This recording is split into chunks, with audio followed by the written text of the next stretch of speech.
Hello everyone, welcome to the Nexus Academy to develop the passion of learning. This is the second video of light यानी class 10th standard का light का ये दूसरा video है. First video में in the first video we have seen the introduction to light. But in this video we are going to learn about some phenomenon of light. So without wasting the time, let's roll the intro.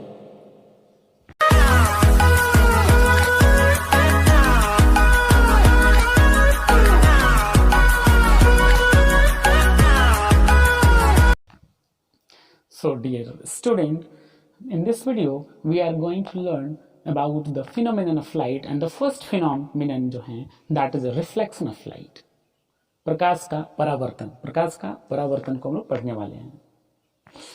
तो सबसे पहले प्रकाश का परावर्तन and reflection of light को समझने से पहले इससे जुड़े जितने भी टर्मिनोलॉजी हैं, जो छोटे छोटे टर्म्स जो हम लोग यहाँ पे यूज करेंगे, सबसे पहले उसको वन बाय वन समझने की कोशिश करते हैं.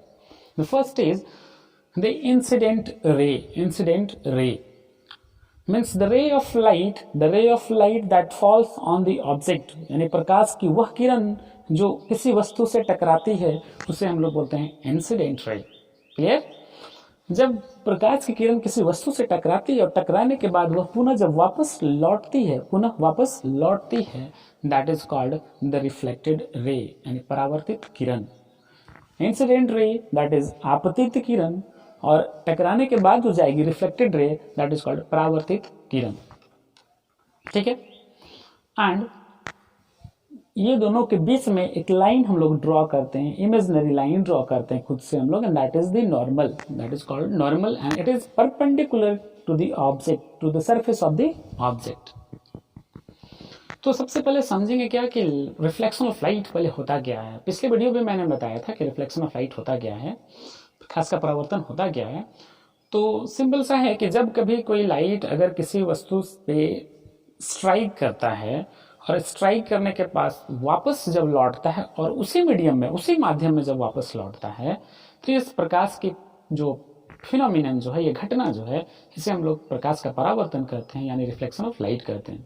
Means whenever a light falls on any object and after striking it bounces back in the same medium, then that phenomenon is called the reflection of light.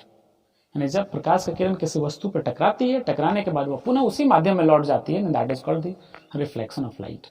Okay? So now let us learn about the laws of reflection of light. About the laws of reflection of light. तो ये तो रहा आपका reflection of light. But now we will learn about the laws of. The first law of reflection of light states that the angle of incidence is equal to the angle of reflection. The angle of incidence is equal to the angle of reflection. तो ये angle of incidence और angle of reflection होता क्या है? तो देखिए, जो आपको इंसिडेंट रे दिख रहा है और नॉर्मल दिख रहा है, उनके बीच का जो एंगल है, एंगल ना किसके बीच का, इंसिडेंट रे और नॉर्मल के बीच बना हुआ एंगल को हम लोग एंगल ऑफ इंसिडेंस कहते हैं. एंड रिफ्लेक्टेड रे और नॉर्मल के बीच का एंगल को हम लोग बोलते हैं angle of reflection. And according to the first law of reflection of light, प्रकाश का परावर्तन का पहला नियम यह बोलता है कि एंगल ऑफ इंसिडेंस जो होता है that is equal to the angle of reflection, यानी आपतित कोण जो हमेशा जो होता है परावर्तित कोण के बराबर होता है. ठीक है? Now we will see the second laws of reflection of light. The second law of reflection of light states that the point of incidence, the point of reflection and the normal lie on the same point of the plane, यानी आपतित कोण, परावर्तित कोण और अभिलंब जो normal बोलते हैं, they all lie on the same point of the plane, यानी जो तल दिख रहा है उस तल के एक ही बिंदु पे स्थित होते हैं. आपतित कोण, परावर्तित कोण और अभिलंब जो हैं किसी भी तल के एक ही बिंदु पे स्थित होते हैं. The point of incidence, point of reflection and the normal lie on the same point of the plane. तो ये रहा आपका laws of reflection of light. I hope आपको वीडियो जो है समझ में आ रही होगी. अगर नहीं समझ में आ रही है तो कमेंट सेक्शन में जरूर आप मेंशन करें, लिखे क्या प्रॉब्लम है आपको, ताकि मैं उसे सॉर्ट आउट करने की कोशिश करूं. Okay?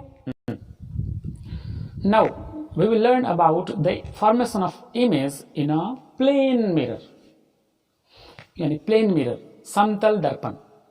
The mirror that we use in our home in our day to day life, जो हम लोग घर में जो हम लोग दर्पण यूज करते हैं, मिरर यूज करते हैं, that is called plane mirror, समतल दर्पण.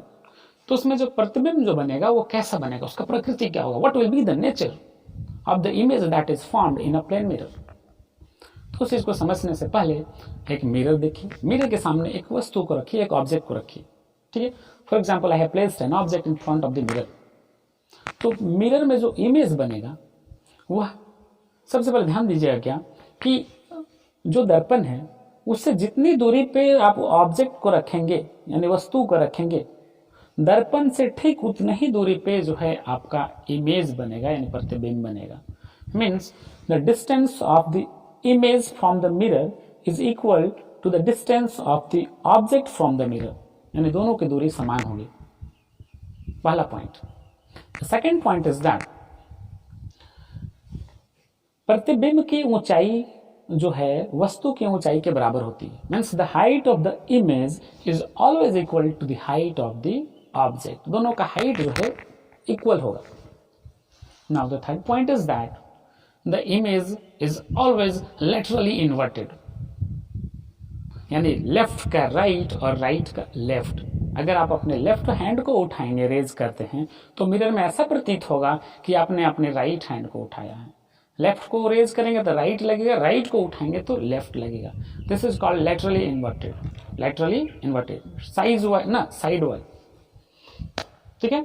और उसके अलावा एक और क्या देखेंगे कि कभी भी जो प्लेन मिरर जो होता है उसमें जो इमेज बनता है दैट इज ऑलवेज वर्चुअल. वो कभी रियल नहीं होता, वास्तविक नहीं होता, आभासी होता है.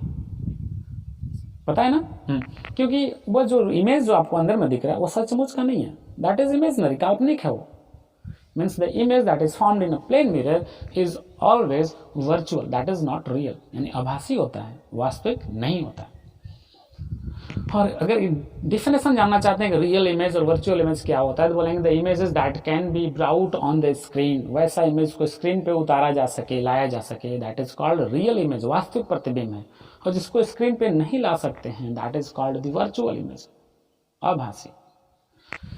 आशा करता हूं कि आपको यहां तक समझ में आ चुका होगा.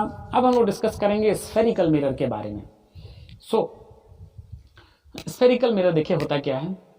तो चलिए सबसे पहले आपके नॉलेज को थोड़ा टेस्ट कर लिया जाए. एक सिंपल सा क्वेश्चन आपके सामने है and that is related to the law of reflection of light. प्रकाश का परावर्तन के नियम पे आधारित है.